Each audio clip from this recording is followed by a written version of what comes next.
Good evening. This is Chief Obidike Ajirochukwu.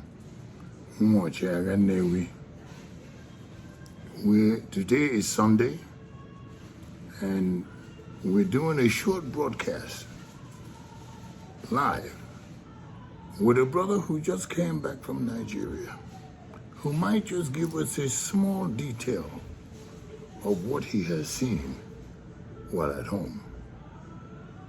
He's a brilliant brother, very bright, and very, very astute on what is going on at home.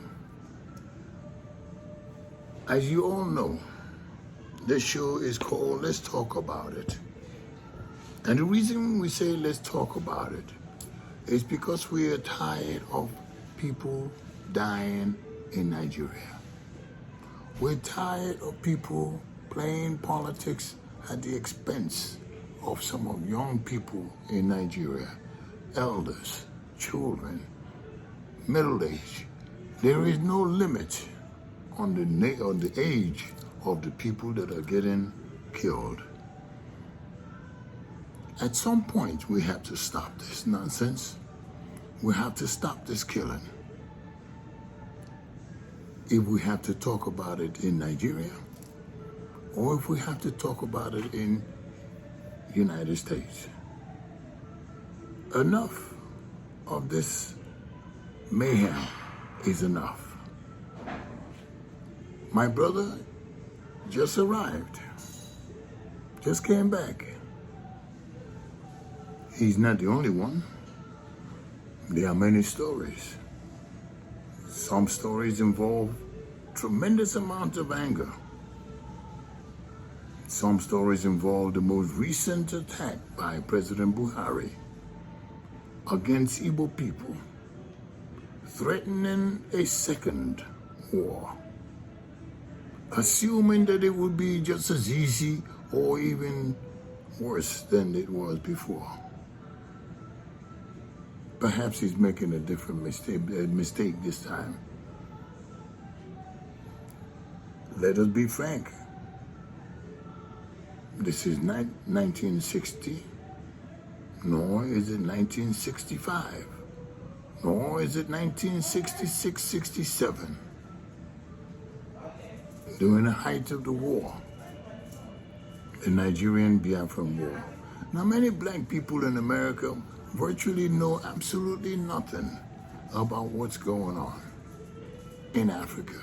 For some reason, the entire continent is under siege by different organizations, different countries, as if it is the same thing that is happening in Abyssinia, where the French and the Germans are still fighting for control of the natural resources in that country, creating a conflict between one segment that speaks French and the other segment that speaks English. That has to stop.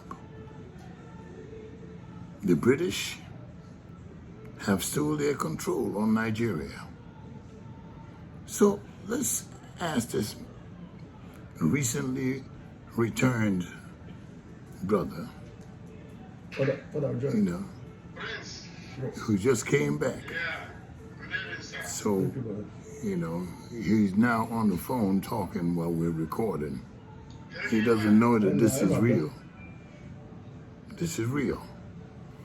But let's get a hold of him. His name is Toby. Toby, my dear brother, bring me a chair, come close. Okay.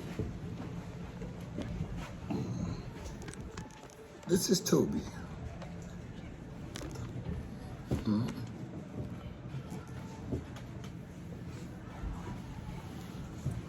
Welcome, Toby. Good evening, my brother.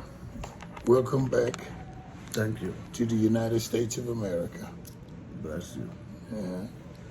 Welcome back. Thank you. You just recently came back, and we're just going to call him Toby, because we don't want anybody getting any idea who he is, his mother's name, his father's name. It's none of your business. Well, my brother, I just came back, like we just said earlier, and I challenged with this mess going up at home. It has been very, very heartbreaking to see the way people are dying without any actual solution or justifications for those deaths. I knew we have this anger in us about being put back in a country where we claim we belong. But the truth is that what we are doing now, or the way things are going on, we are still losing lives and losing more well than we're supposed to. I am thinking that people should be more realistic in whatever they are supporting or even standing for. I believe a whole bunch of people are acting ignorantly without considering the real cost of what they are standing up for. Like I told you, when I went to him last time, there was a whole bunch of attacks that happened along Okigwe, Owerri, Enugu Road. And the trouble there was what happened. They said the Fulanis came up and attacked some buses, and it got to a point that our people have to go to some villages around to come and seek for a way to rescue some of the people that were kidnapped. Kidnapped? Yeah, they were kidnapped. So, but the question was that somebody also came back and was saying that some of the attacks we were receiving are not actually from the target. We are thinking that are the enemies. Some of these things happen around us. And it is left for us to actually think about what are we going to do to solve our problem. So the kidnapping, the attack on innocent citizens are real, and this is what the Congressional Black Caucus should keep an eye on. The United States government should keep an eye on and talk about it, because we can no longer accept this massive attack, kidnapping. Go ahead. Yeah. And as you just said, I also know that there are some boys that were attacked coming back or going to the north from Onitsha. From Onitsha to the north. But I think Kano also. The same thing is happening, and we keep on having the same kind of situation. So those boys that went to Kano were kidnapped. Yeah, were kidnapped as well. And we are told that some of them were, those that claimed to be houses were filtered out, and the boss left with the rest of the people. Meanwhile, they was killed. Wait a minute, what do you mean by filtered out? Yeah, because when they say they look at them, they say you are from left or from right. So they took off the ones that don't think they need and drove off with the rest. And majority of those people are those who assumed or believe are from the east, going for their normal business in the north. Let's get this straight. The trouble, no, wait. Go ahead. The trouble we have here is that because there is already a problem going on, there are some gangs operating left and right. Because it's not a matter of killing people left and right. It's a matter of not having a target. When you take a big man, you think you're going to get money from. It's a different story. It's not a matter of, hey, I'm taking an Igbo man. If you see an Igbo man that is poor, you might not, either you waste him there or you don't care about taking him. So when they look at you and they think they'll get money out of you, they have to take you. So they'll get money from you.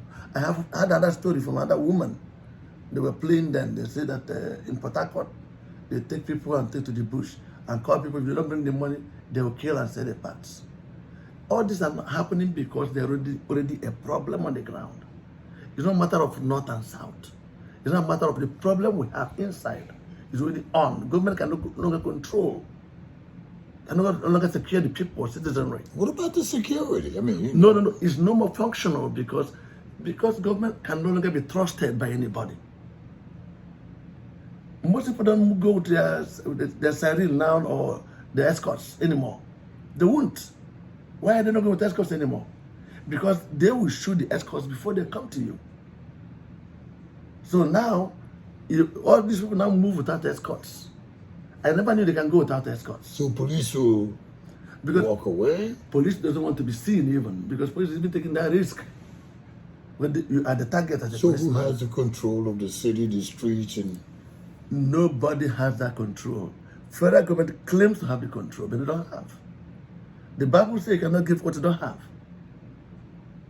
If you cannot stop some of these things happening now, I think it's so unfortunate that when we compare what is happening now and what happened at Good Luck, I don't know when we can now say we are safe or we are more safe or secure.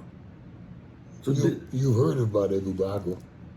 Yes. This is a supposedly Eastern Security Bloc. No, but the trouble we have is that some of these things are kind of happen in the media, in the news. People talk about it in the news. And it's different on the ground. It's different on the ground. Think about the Amotukun in the West. What they did was to you put in the money. Each governor puts down some money for it. How much do you hear from any of those Eastern governors vote for this project and program? It's not announcing the television. We want to see it happening. I believe that if we can agree to secure our communities, we'll be fine. That's the only way we can deal with it. What do you say to people who are now ready to go to Nigeria? Well, my suggestion for right now is that we have to keep our eyes open. You don't just jump in and go out because you can afford a flight. I think our lives are more important than the trip. So if whatever you're going in for is not worth a life, please don't go now. Go. So an advice from a brother who just came back from Nigeria, don't go. And we've been hearing this advice even from ministers and fathers and preachers. Don't go. If you're in Nigeria, come back. If you're trying to go to Nigeria, don't go. I just want to make sure that President Biden is listening. I want to make sure that the Congressional Black Caucus are listening. We have a situation, a major crisis in that part of Africa, Nigeria, an amalgamated nation, a country that no longer exists, yet is still being carried on. The G7, pay attention. This is not going to be easy and it's not going to be nice. Thank you so much for your brief word, and thank you very kindly. Welcome back. Welcome that you're safe. The family's all right. Thank you, my brother. This is Toby, who just came back from that God-forsaken, that country called Nigeria. But we need to continue to talk about it, because that is what we're trying to do. Let's talk about it. We've got to find some way to have peace. And before we can find peace, we must find a way to stop the killing, the murdering, the kidnapping. These atrocities are not God-made. They're human-made. God bless you. This is Chief O. This is Chief O, which is Chief OPDK. Until we see you again, let us continue to talk. Let us continue to dialogue. Let us continue to talk about it with Chief O. Thank you so much. And God bless. God bless you.